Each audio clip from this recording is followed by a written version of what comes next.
We zijn nu weer bij het derde filmpje. Deze hebben we inmiddels uitgelegd met een tweede filmpje. En het is een tweede filmpje.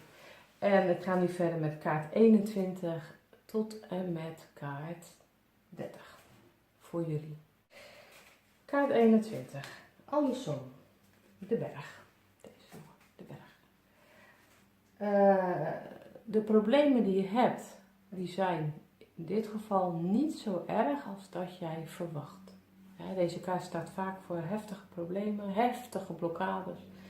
Maar ik denk dat dit een klein blokkadetje kan zijn en dat het wel op zich wel redelijke tijd, als je eraan werkt, opgeruimd kan worden.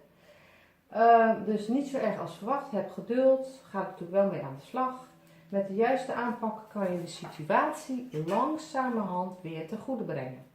Problemen verdwijnen, jouw moed wordt uiteindelijk beloond en irritante problemen waaien over. Nou, dat is dus kaart 21. Kaart 22, de weg. Andersom. De paard. Dat kan staan voor je keuze verloopt niet zoals je gehoopt hebt, je wordt tegengewerkt. Dus je keuze verloopt niet zoals je gehoopt hebt. Het kan ook zijn dat je eigenlijk die keuze niet kan maken, dat je zo aan het twijfelen bent, dat je denkt, hoe moet ik dat doen eigenlijk? Maar je kan ook heel goed dat je wordt tegengewerkt in de keuze die je wil maken. Het kan zelfs te maken hebben, dat vind ik altijd een beetje, ja, ik weet niet, van dat je voorzichtig moet gaan rijden, maar nou, dat moet je natuurlijk altijd, hè, altijd voorzichtig rijden. Dus, nou goed, dat is kaart 22. Dan heb je kaart 23, de muizen. De muizen. Je weet, de muizen die staat vaak voor angsten en dingen kwijtraken en stelen en dat soort dingen. Maar andersom, dat is anders, want je vindt terug. De kans is groot dat je terugvindt wat je kwijt was. En het kan ook zijn dat het vermiste terugkomt, maar dat kan ook gaan om een persoon die je een tijd helemaal niet meer gezien hebt, waar je misschien al heel lang geen contact meer mee hebt, maar dat die dan toch terugkomt, omdat dat je het ook helemaal niet verwacht eigenlijk. Dus daar kan die kaart ook voor staan. Dus dat is weer eens wat anders. 24, het hart. Jouw partner, andersom, sorry. Jouw partner is niet meer zo verliefd op je. Dat kan. Er kan een bepaald moment dat er een dip in de relatie zit en dat jouw partner gewoon, zeg maar die bubbels, dat hij op dit moment niet meer heeft of al een tijd niet meer heeft. En het ligt natuurlijk ook aan je vraagstelling. Het kan ook zijn dat je met je werk, dat je denkt van nou, het is niet wat ik graag wil doen in mijn werk.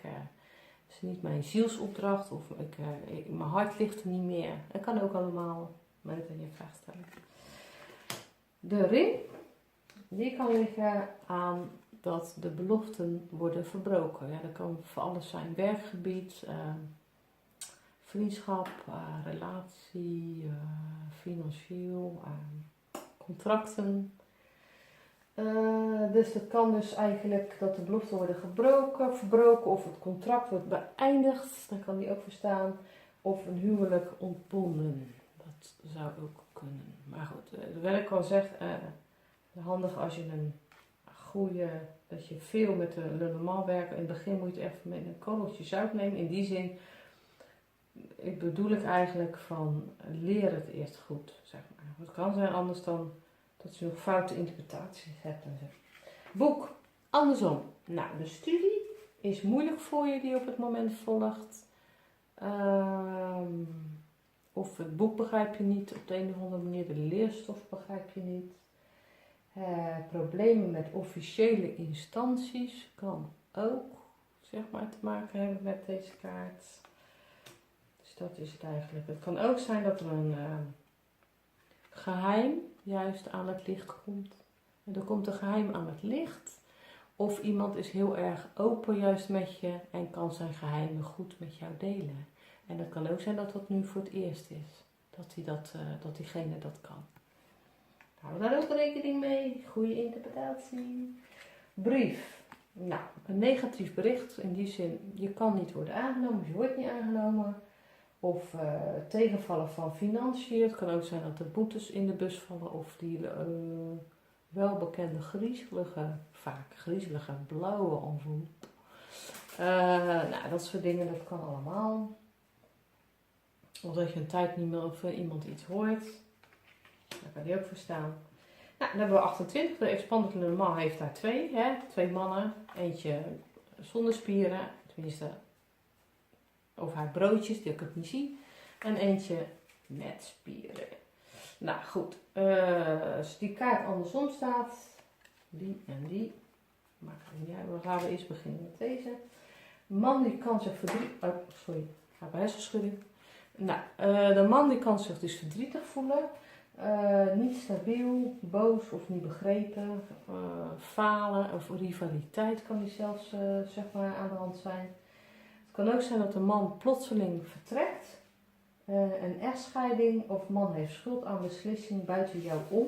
Dat kan ook. Nou, dat kan dus ook voor deze is eigenlijk precies hetzelfde. Kan die verstaan.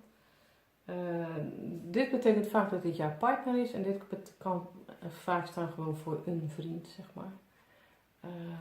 Zeg maar die dan moeite hebt met wat dan ook. Dus, maar in principe bestaat dus de betekenis kan wel voor hetzelfde staan. En dan heb je 29, ja, ook weer zeg maar dubbel. Dit is dan de partnerkaart, dit kan een vriendinkaart zijn, zeg maar. En als die andersom liggen, dan, en deze staat dus vaak voor jezelf, hè. En dit kan de partnerkaart zijn als je bijvoorbeeld een relatie hebt met een vrouw, je bent zelf een vrouw, dat kan ook. Dat betekent ook voor de twee mannen. Maar goed, het kan ook staan voor een vriendin, zeg maar. In ieder geval, er kan een meningsverschil zijn. Het kan ook zijn dat jij in een legging valt en deze valt in een legging. Dat heb ik een keer gehad met een vriendin. En dat we dus echt een meningsverschil even uit moesten praten. Omdat, ja, soms heb je dat. En soms begrijp je elkaar even niet. En nou ja, toevallig vielen deze allebei in mijn legging. Dus de vrouw die de discussies of een echtscheiding kan ook, of ruzies, of een vrouw voelt zich gefrustreerd of onzeker. Of allebei voelen zich gefrustreerd en onzeker in de relatie. Dat kan echt allemaal. Het is fijn hè, dat het er dan bij ligt en dat je dan daar ook aan kunt gaan werken. En dan hebben we nummer 30, als hij andersom ligt, en dat had ik dus. En dat was dus, het had te maken met mijn werk, waar ik het zo in een ander filmpje over had. Dat ik bepaald werk niet ben gaan doen, omdat het was niet zuiver. De persoon die was niet zuiver. Bleek heel kort na de hand. En daar kan je dus verstaan als je andersom ligt dat de persoon niet zuiver is, dat je ontgoocheld bent in bepaalde contacten. Nou, dat klopt tussen mij als een bus. Je voelt je bedrogen, ook dat klopt. Dit zag je niet aankomen. Nee, ik zag het echt totaal niet aankomen. Echt, ik kan je zeggen, ik dacht dat ik aardige mensenkennis had, maar nou ja, heb ik ook wel. Maar ja, in dit geval dus niet.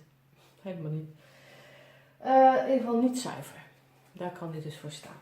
Nou, dat is dus weer kaart 21 tot en met 30. Die in dit filmpje besproken is. Derde filmpje.